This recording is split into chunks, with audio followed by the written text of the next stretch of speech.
ঈদে কি বাড়ি আসবি না? ঈদে বাড়ি আসবো কিনা বলতে পারছি না বাবা। তোমার অ্যাকাউন্টে টাকা পাঠিয়ে দিয়েছি। বাবা, আমার প্রমোশন হয়েছে, স্যালারিও বেড়েছে, পুরো 1 লাখ।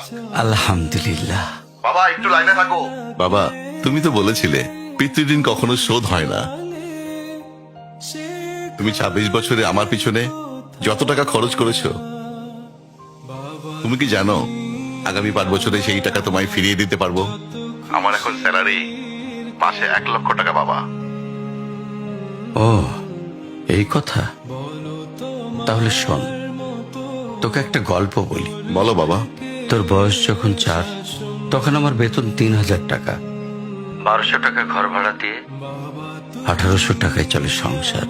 আমি আমার সাধ্যমতো সারা জীবন চেষ্টা করেছি তোর মাকে সুখী করতে, প্রতি ঈদে কোরবানি দিতে। তোকে যেবার প্রথম স্কুলে ভর্তি করালাম, সেবারই প্রথম আমরা আমাদের কোরবানি দিতে পারিনি। সে বছর তোর মাকেও কোনো উপহার দিতে পারিনি। তুই যখন ভার্সিটিতে উঠলি, আমাদের অবস্থা তখন মোটামুটি ভালো, কিন্তু খুব কষ্ট হয়ে গিয়েছিল যখন আমার ট্রান্সফার হয়। রোজ রোজ বাসে চড়ে, পায়ে হেঁটে, ঘামে ভিজে খুব দুর্বিষহ লাগছিল। একদিন শোরুম থেকে একটা বাইক দেখে আসলাম। সে রাতে আমি স্বপ্নেও দেখেছিলাম আমি বাইকে চড়ে অফিসে যাচ্ছি। পরের দিন তুই বায়না ধরলি, জার্নি করতে তোর কষ্ট হয়। তোর কষ্টে আমারও কষ্ট হয় বাবা।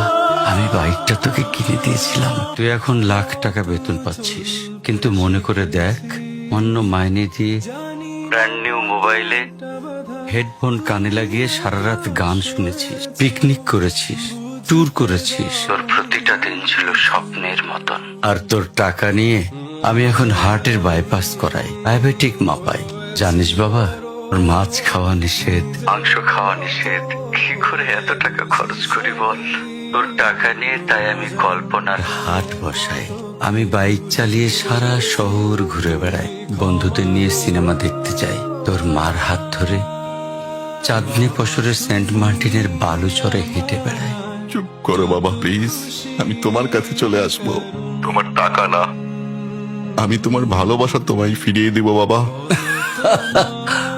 বোকা ছেলে, বাবাদের ভালোবাসা কখনো ফিরিয়ে দেয়া যায় না। ছোট্ট শিশুর মলমূত্র মোছা যায়, আর বুড়োদের ঘরেও ঢোকা যায় না। ওকে একটা প্রশ্ন করি বাবা, ধর তুই, আমি আর তোর খোকা তিনজন এক নৌকায় বসে আছি। হঠাৎ নৌকাটা ডুবতে শুরু করলো।